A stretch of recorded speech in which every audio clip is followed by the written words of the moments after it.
Hello दोस्तों, नमस्कार, जय श्री राम। कैसे हैं आप सभी? बहुत दिन बाद मैं वीडियो में आ रहा हूं। उम्मीद करता हूं सभी शानदार होंगे, ज़बरदस्त होंगे। आज मैं वीडियो में आने का कारण है कि आज हिंदू त्यौहार का सबसे इम्पोर्टेंट दिन होता है, जो साल भर में लोगों के द्वारा प्रतीक्षा की जाती है। आज का दिन जो 13 मार्च 2025 है, वैसे तो हर साल मनाया जाता है। स्पेशल आप जान भी रहे होंगे, होलिका दहन। लेकिन क्या आप जानते हैं होलिका दहन होता क्यों है? आखिरकार इसके पीछे क्या संदर्भ है, क्या मान्यताएं हैं, क्या कहानियां हैं? चलिए हम आपको बताते हैं। हमारे साथ इस वीडियो में आप अंत तक बने रहिएगा। ज़्यादा लंबा वीडियो नहीं होगा, बस हिंदुओं में अवेयरनेस फैलाने के लिए मैं इस वीडियो को बना रहा हूँ, ताकि लोग जाने और समझें आखिरकार इसका मेन जो संदर्भ है वो होता क्या है। होता यूँ है कि दैत्यराज, या जिसे हम असुर राज बोल सकते हैं, हिरण्यकश्यप था, ठीक है। उसमें उसकी एक बहन थी। उसकी बहन का नाम था होलिका, और उसका एक पुत्र था जिसका नाम था प्रहलाद। तो दैत्यराज असुरराज का जो पुत्र था वो प्रहलाद था, उनकी बहन का नाम होलिका था। होता क्या है कि जो इनका पुत्र प्रहलाद था, यह शुरू से ही श्रीहरि के भक्ति में लीन रहता था, वैकुंठ स्वामी के भक्ति में लीन रहता था, जगत को चलाने वाले स्वामी के भक्ति में लीन रहता था, जिसको लेके असुरराज को बहुत ज्यादा चिढ़ रहती थी। असुरराज मतलब हिरण्यकश्यप। हिरण्यकश्यप का कहना था कि हम असुर हैं और तुम मेरे पुत्र हो, तो तुम मेरी पूजा करो, मैं ही सर्वत्र हूँ, मैं ही सब कुछ हूँ। उसके अंदर ऐसा घमंड था, और हो भी क्यों ना, क्योंकि वो असुर से ताल्लुक रखता था। असुरी विचार तो मानव के अंदर आ जाते हैं, वो तो दानव के रूप में था, असुर राज था। जब प्रहलाद के सामने ये शर्तें रखी गई पिताजी के द्वारा कि आप मेरी पूजा करो, मेरी आराधना करो, जो मांगना हो मुझसे मांगो, तो प्रहलाद के द्वारा उसे मना कर दिया जाता है कि नहीं, आप हो कौन? मैं तो श्रीहरि विष्णु की ही आराधना करूंगा। इस बात को लेके बाप और बेटों में थम जाती है। अब बहुत ज्यादा जब बात आगे बढ़ जाती है तो आप देखेंगे कि वह अपने पुत्र को मारने के लिए बहुत सारे हथकंडे अपनाएगा। हिरण्यकश्यप जो होता है ना, वो अपने बेटे को मारने के लिए पहाड़ से ठिला देता है, नीचे गिरा देता है। लेकिन फिर भी भगवान की कृपा होती है, श्रीहरि विष्णु की कृपा होती है, वैकुंठ स्वामी की कृपा होती है, बद्रीनाथ भगवान की कृपा होती है कि वह बच जाता है। फिर वह देखेंगे आप कालिया नाग, या बोल सकते हैं कालिया नाग नहीं, सॉरी, मतलब नागों के बीच में, कोबरा नागों के बीच में उसको छोड़ देता है, काल कोठरी में रखाता है, बहुत ज़्यादा उसको प्रताड़ित करता है, किसी न किसी प्रकार से उसे मारने का प्रयास करता है, लेकिन वह मार नहीं पाता, और वह अपने भक्ति में लीन रहता है श्रीहरि विष्णु के। इसी बात को लेकर वह बहुत ज़्यादा चिंतित रहता था कि ऐसा मैं कर रहा हूँ और विफल हो जा रहा हूँ तो मेरी क्या गरिमा रह जाएगी, मेरी जो प्रजा है असुरों वाली, उसमें मेरी मान प्रतिष्ठा स्वाभिमान सब कम होता जा रहा है। अब और ज़्यादा जब किसी काम को आप कर रहे हो ना हो रहा, तो आपको और खींच आएगी। वही कंडीशन उस असुर राज के साथ था। हिरण्यकश्यप और चिढ़ जाता है, और एक बार ये जब अपने महल में था तो इसकी बहन इनके सामने आती है। इनकी बहन का नाम था होलिका, अर्थात प्रहलाद की बुआ लगती थी। होलिका पूछती है, भैया आप इतना ज़्यादा चिंतित क्यों हैं? आपकी चिंता का कारण क्या है? हिरण्यकश्यप बताता है सारी बातें कि देखो, ये मेरा पुत्र है, ये मेरी आराधना, मेरी भक्ति, मेरी सेवा नहीं करके यह श्रीहरि विष्णु की सेवा करता है, और मैं असुरराज होकर भी समाज में मेरी जो प्रतिष्ठा है इसके कारण कम हो रही है। मैं इससे बोलता हूँ कि मेरी पूजा करो, मुझसे मांगो जो मांगना हो, मैं तुम्हारा पिता हूँ, असुरराज हूँ, मैं तुमको सब कुछ दे सकता हूँ, लेकिन ये मेरी बातें नहीं मानता है। और मैंने इसे कई बार सोचा कि इसे जीवन से मुक्ति दे दूं, इसे मार दूं, लेकिन मैं मार भी नहीं पा रहा हूं। होलिका बोलती है, मतलब उनकी बहन बोलती है कि भैया आप, फिर मैं इसमें आपकी कैसे मदद कर सकता हूं? तो जो यहाँ हिरण्यकश्यप होता है, वह इस बात को जानता है कि होलिका को अग्नि जला नहीं सकती। अब ये क्या मैटर है? आप सोचेंगे कि ये क्या मैटर है कि होलिका को अग्नि क्यों नहीं जला सकती। तो इसके पीछे का थोड़ा सा संदर्भ मैं बता दे रहा हूँ। होलिका जो थी इनको एक वरदान मिला था। वरदान ये मिला था कि आपको अग्नि जला नहीं सकती है। इसमें दो कॉन्सेप्ट काम करते हैं। जैसे कुछ बातें तो कुछ लोगों के द्वारा ये कही जाती है कि होलिका को जो वरदान मिला था कि आपको अग्नि जलाएगी नहीं, छुएगी भी नहीं।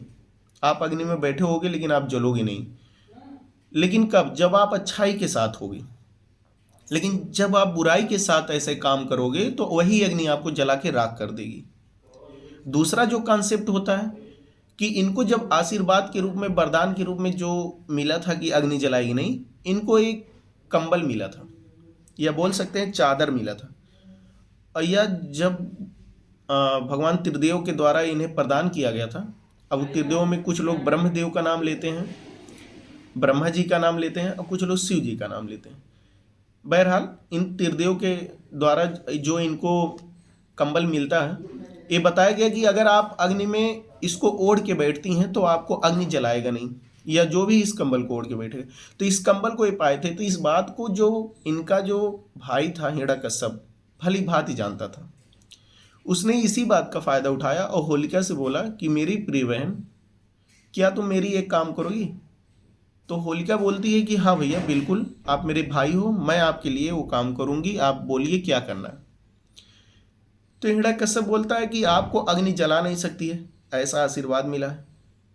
एक काम करता हूँ, इसे तो मैं अपने बच्चे प्रहलाद को मारने का बहुत प्रयास कर लिया, नहीं मार पाया। एक काम करो, आपको अग्नि टच करेगी नहीं, मैं एक चिता या अग्नि प्रज्वलित करूँगा, आप उसमें इसको लेके बैठ जाना।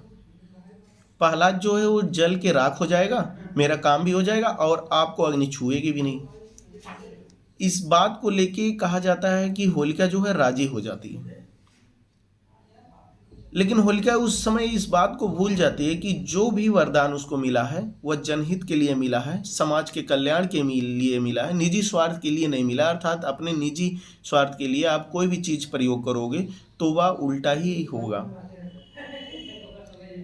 और वह बुराई माना जाएगा। चूंकि वो सत्य का प्रतीक है, श्री हरि विष्णु का भक्त भी है, वैकुंठ स्वामी का। ऐसे में सुबह क्या होता है, चिता सजाई जाती है। सजा जहां बैठना होता है, होलिका क्या करते हैं, अपने प्रहलाद को लेके अपने गोद में बैठती है और उसमें अग्नि प्रज्वलित की जाती है। अग्नि जब प्रज्वलित की जाती है तो कहा जाता है कि जो चादर था, चादर ओढ़ के बैठती है। क्योंकि चादर ओढ़ने से जो चादर ओढ़े होगा उसे अग्नि नहीं जलाएगी। बोला जाता है कि जब अग्नि की लपटें उन दोनों को टच करने वाली होती है तो उसी समय श्री हरि विष्णु की या भगवान की एक असीम कृपा होती है। बोलते हैं ना कि भक्त की रक्षा भगवान किसी न किसी हर हालत में कर ही लेते हैं। एक पवन का झोंका आता है और वह चादर उड़ के प्रहलाद के ऊपर जा गिरता है। ऐसे में अग्नि की लपटें होलिका को जला के राख कर देती हैं, क्योंकि वह चादर था नहीं, वह चादर प्रोटेक्शन का काम कर रहा था। और जब सुरक्षा ही नहीं आपकी हो पाएगी तो आप जल के खाक हो ही जाओगे। तो होलिका वहां पर जल के राख हो जाती है और प्रहलाद की इस तरह रक्षा हो जाता है और प्रहलाद उस समय जलने से बच जाता है। अब भगवान विष्णु की इसी कृपा के कारण होलिका मृत्यु को प्राप्त करती है। और इसी दिन के बाद चूंकि होलिका बुराई की प्रतीक बन गई थी और अच्छाई को अग्नि कभी जला नहीं सकती है, वैसे भी अग्नि को देवता और मानव के बीच में ऐसा देव माना गया है कि जो इनके बीच में इंटरलिंक करता है, मतलब इनके बीच में सामंजस्य स्थापित करता है। देखिए आज भी हम लोग हवन करते हैं तो अग्नि के माध्यम से ही, हम लोग विवाह भी करते हैं तो अग्नि के माध्यम को, अग्नि को साक्षी मानकर ही करते हैं। मतलब अग्नि वो पवित्र चीज है जो स्वर्ग लोक को धरती लोक से जोड़ने का प्रयास करती है।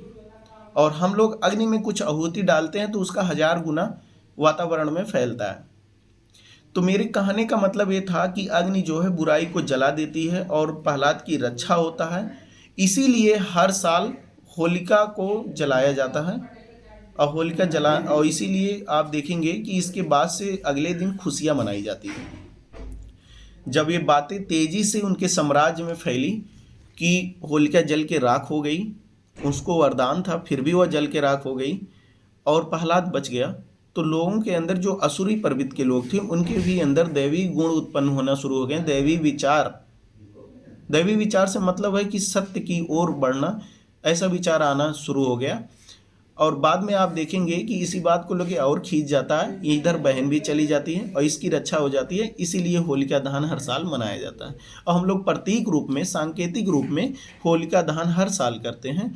और होलिका दहन का जो निष्कर्ष निकलता है, निष्कर्ष यही है कि बुराई पे हमेशा अच्छाई की जीत होती है। आप अगर अच्छे हो, आपकी सोच अच्छी है, आपके कर्म अच्छे हैं, तो विधाता भी आपको साथ देता है। बोलते हैं नर नहीं नारायण भी आपका साथ देंगे। सेम यही हुआ था है। अब बाद में जब यह ख्याति आगे बढ़ती है, समाज में लोगों के अंदर समझ बढ़ती है, इस बात को लेकर दैत्यराज जो हिरण्यकश्यप था बहुत रुष्ट हो जाता है कि अब तो मेरी बहन भी चली गई मेरे कारण, ऐसा वैसा।